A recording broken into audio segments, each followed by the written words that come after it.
Hey guys, I hope you guys are doing great and I hope you're having an absolutely beautiful day.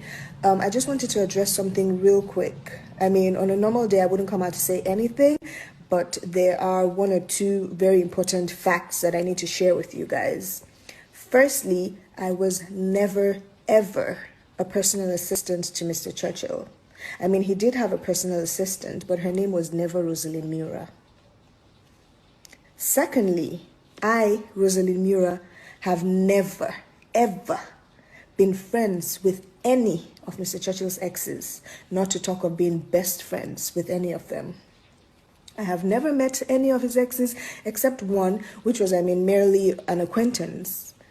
Mr. Churchill introduced my siblings and I to her as his family, and aside that day, we have no personal relationship, no connection. That was the only day that we were in the same space together. So moving on, I did say that Mr. Churchill was like a brother to me, but he's not my blood.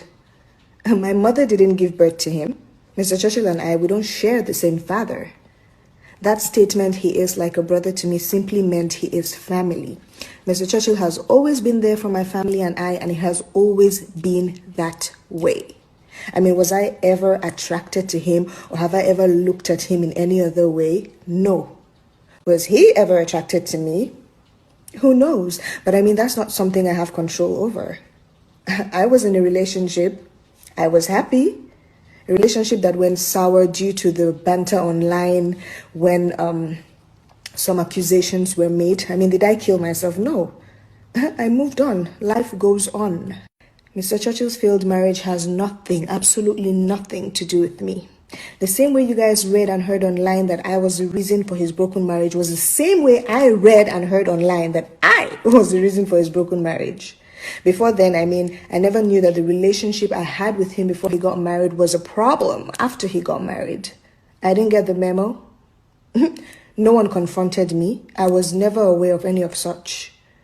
Whatever it is that happened in his marriage, I had no knowledge of at all. The same way you guys read online what happened was how I read online what happened. I mean, I knew him. Why would I wait for him to get married and then start playing hide and seek? It doesn't make sense. After Mr. Churchill got married, things were still the same. He was still there for my family and I. He would take my siblings and I out. I would invite friends, male, female. He never had a problem with it. We would have so much fun. And when it was time to work, we would work. I'm not a lazy youth. I have goals. I have aims. I have an ambition.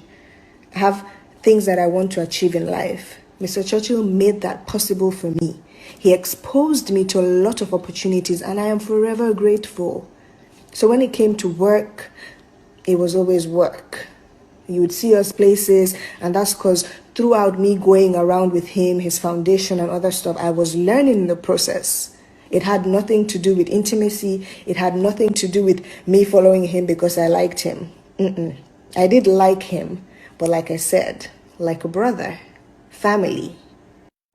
After his marriage crisis and after he got divorced, I was still there. I never left. Why would accusations and people talking make me leave? Leave to where? I never left. I never abandoned him. Obviously, he was a different person. Not much fun. Not the normal fun, bubbly Mr. Churchill that we used to play with and we used to know. You would see that he was just off, devastated, broken, I don't know, frustrated. His mind was never there.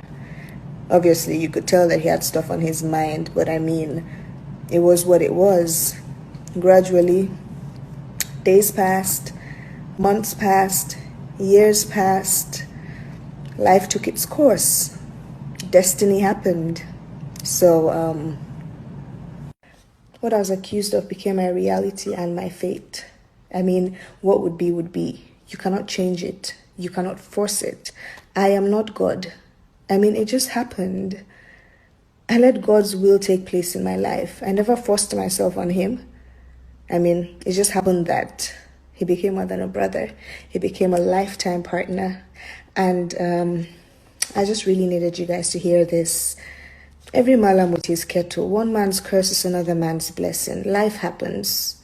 I know you guys have opinions which you're definitely entitled to, but I just want you guys to know that your opinions, they don't change me. They don't take anything away from me. They don't change God's will in my life. They don't take away my glory. I'm always going to be me.